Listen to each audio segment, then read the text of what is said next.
I think.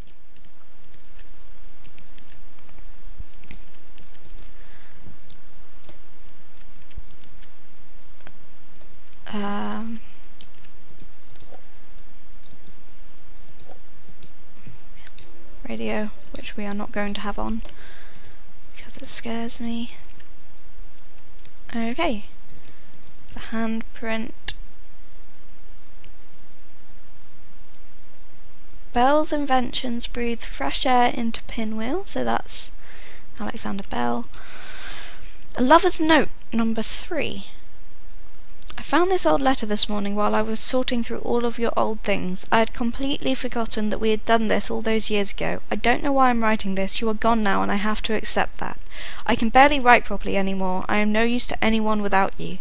No matter what happens, I will never forget your radiant face, and even though the school extension was built over where we buried the capsule, I still remember the code, your birthday, of course, 0911. I miss you so much. Kiss, kiss. Just write that down. I am going to come to a point where I have no idea why I've written these down.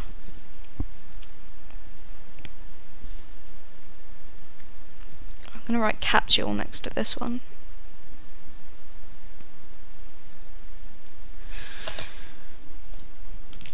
I wouldn't exactly say orange. Okay, Jean. She just pops up and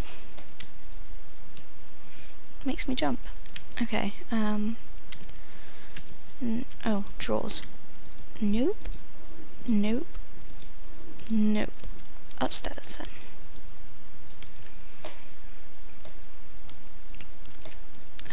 That goes up again. Okay. Prescription 12 milligram. I'll take that back to the case. Don't think we're gonna need it, but you never know.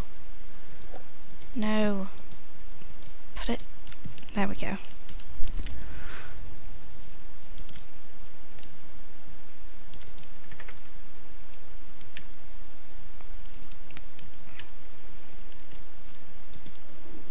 Ah.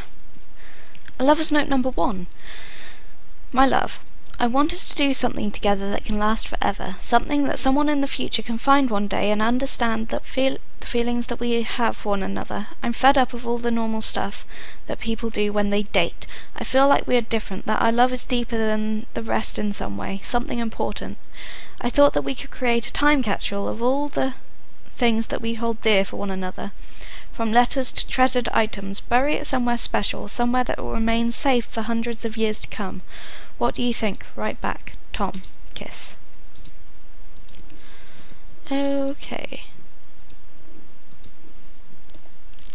I mean, everyone feels that their love is more than other people's. It's not... Okay.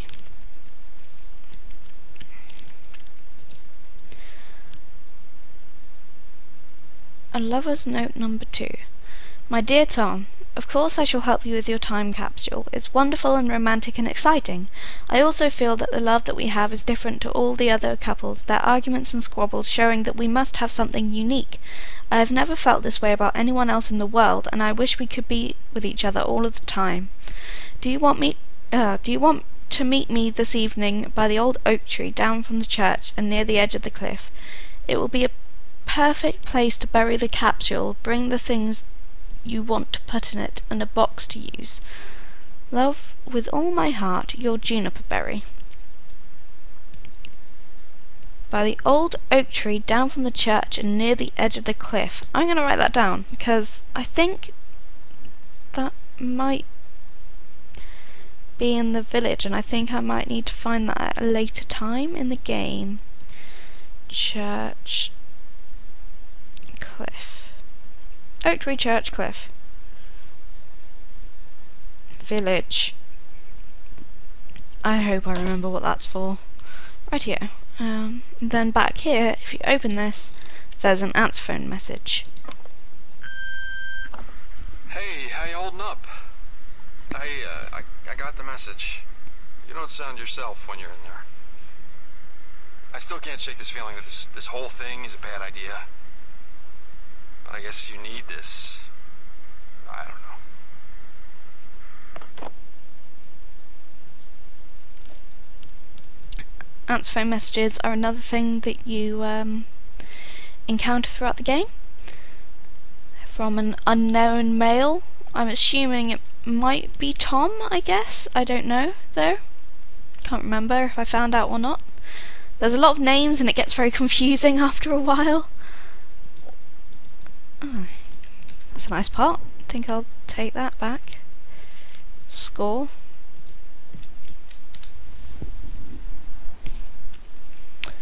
Just gonna have a quick drink, bear with me. And let's go.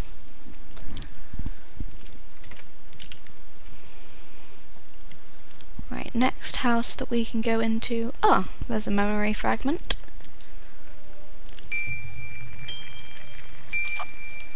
Another one. You're really doing a very good job, Restorer. Although I should mention, the board are going to be monitoring our progress tonight. So failure to retrieve the artifact is simply not an option. Can't get into there. Can't get into that one. Go down here. So,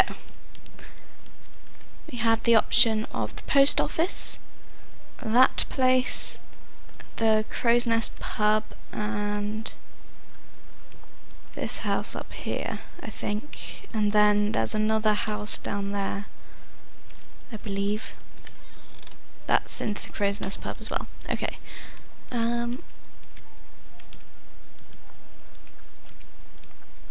The stuff that I'm doing now, like, I'm finding memory fragments, but the stuff that I'm doing now is mainly solving the projectors. So, let's do the post office. Tuesday's handover. Hi Jan, all caching up has been complete and the books have been filled out. I have replaced some of the stock on the shop floor with our reserves and have ensured that outgoing mail is ready for delivery. The parcel situation, however, has not lessened. I know we hired Matthew's attempt to aid us, but I feel that the work is not getting done, even after that chat you had with him last week. I heard from Doris Farrell that he had been in the Crow's Nest every night this week chatting up Elaine Gregson. Bit brave if you ask me. I heard she was a bit of a tough one. I'll see you when I'm home. Philip. That's okay then.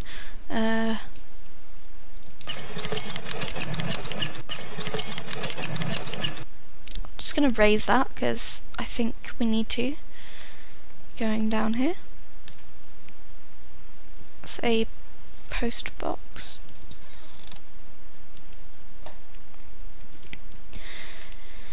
Pinwheel Post, May 2nd, 1966. Disaster, mine collapses, kills 23.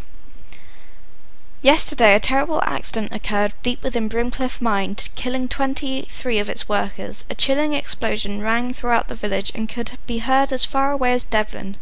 In a routine expansion of the tunnels deep underneath the surface, what should have been a general and safe explosion went terribly wrong when it detonated, causing a severe cave-in.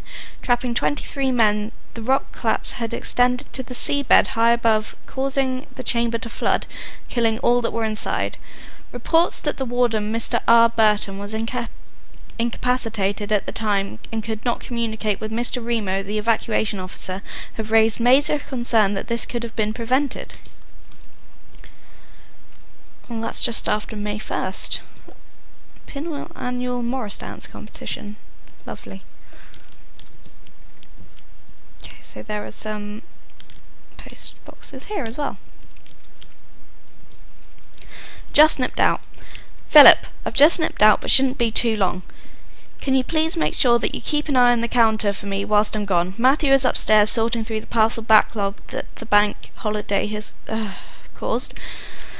He told me it was taking him a lot longer to go through because of the weird and heavy equipment that Mr. Bell had been ordering from London. Apparently the fella had ordered a whole load of stuff relating to boys and church bells. A trifle strange if you ask me, but each to their own.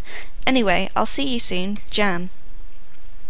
Okay, and I'll just point out that if you don't raise the parcels at the top, then you can't get through here to get to any of this. Right. Radio that nobody wants to listen to, and... Andrew was the oldest brother, and the most mischievous by far. Rob usually did whatever he was told, and Harry was too young to argue back. Did you ever hear the story of the knocker? Andrew asked in a sinister tone. The knocker? His brothers replied, looking at Andrew skeptically. Yes, it lives in the mine past the dock.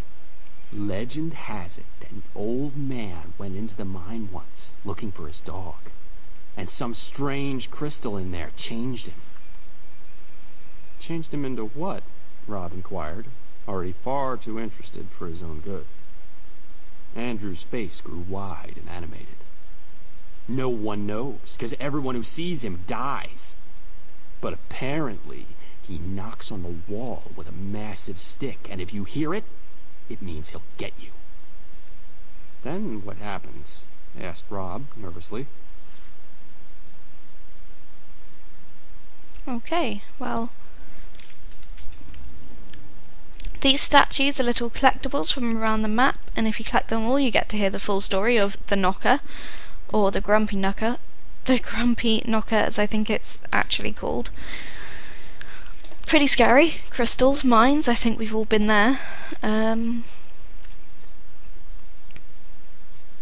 Like, this game does so much atmospheric setup to scare you, and like, for mystery. For example, these folders are absolutely everywhere in the game. Like, the props are all repeated, so it sort of feels like you're inside someone's mind as well. Like, just little things that they've remembered repeated over and over again. The mind can be like a blank canvas, or a picture can be left incomplete for a generation, only to be finished years later in life. The blacksmith was a vital part of the British town for a very long time, but with industries growing and taking over, they had to find other ways to survive and remain in trade. This particular smith became well known for his sculpting and other decorative metal work, but apparently he became a recluse after the industrial decline and destroyed all of his work. I was going to do the puzzle relating to the post office, but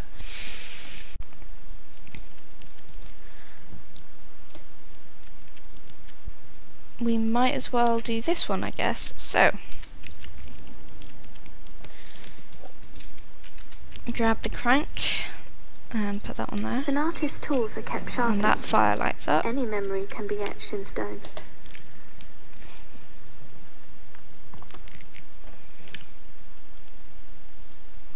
And then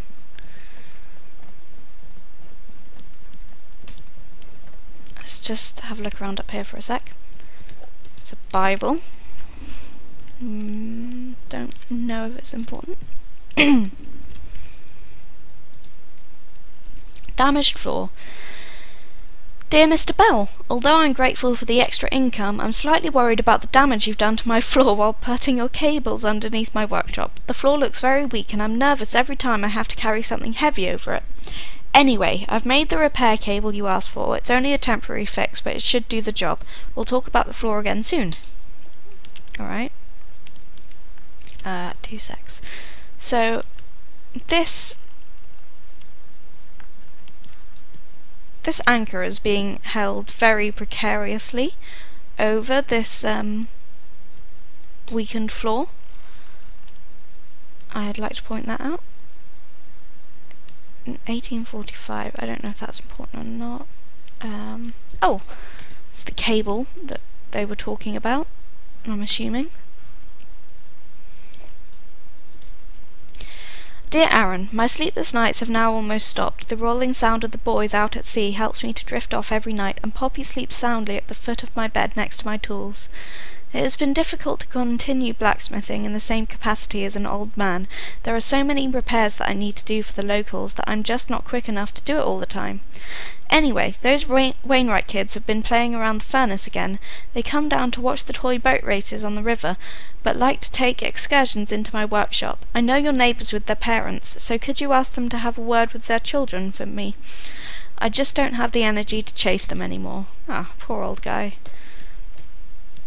So that's very precariously balanced over that floor, attached by this cable, which hangs here. Now, there's a machine at the bottom that crushes stuff. I can't hit it from here, but A heavy heart won't hang in the balance forever. it's not quite down enough. I don't know if that... Right, I think that... Right, yeah. Never mind, we'll just go round again. This happens.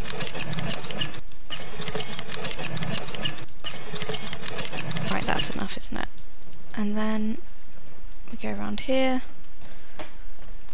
Press this.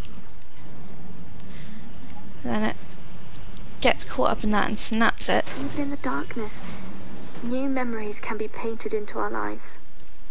And we get to go down here.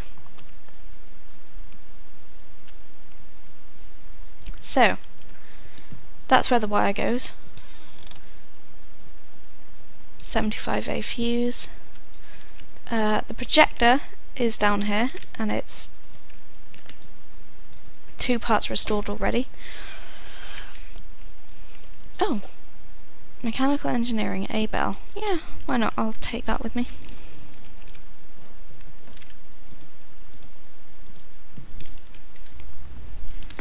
Oh, and another note.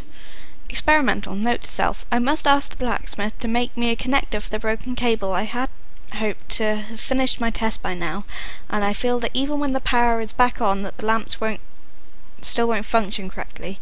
Either way, I must try. I already have another experiment lined up using sound, and I'm eager to press on. Assuming that's Alexander Bell again. So that's the connecting wire. Pull this. Sometimes we find old ones we forgot were even there. And projector number 2. There's not much I can say about today's session other than sheer joy. We'd set up an easel in the corner of the room by the window, and we both painted together for most of the afternoon. The paintings were remedial, but showed a keen desire to express one's emotions. There's a person in there just screaming to break out. The whole session was recorded, and I believe this is tangible evidence that the therapy is working. I just need to show sustainability to ensure further funding. Of course, full validation and acceptance is still the goal here, but this is fantastic.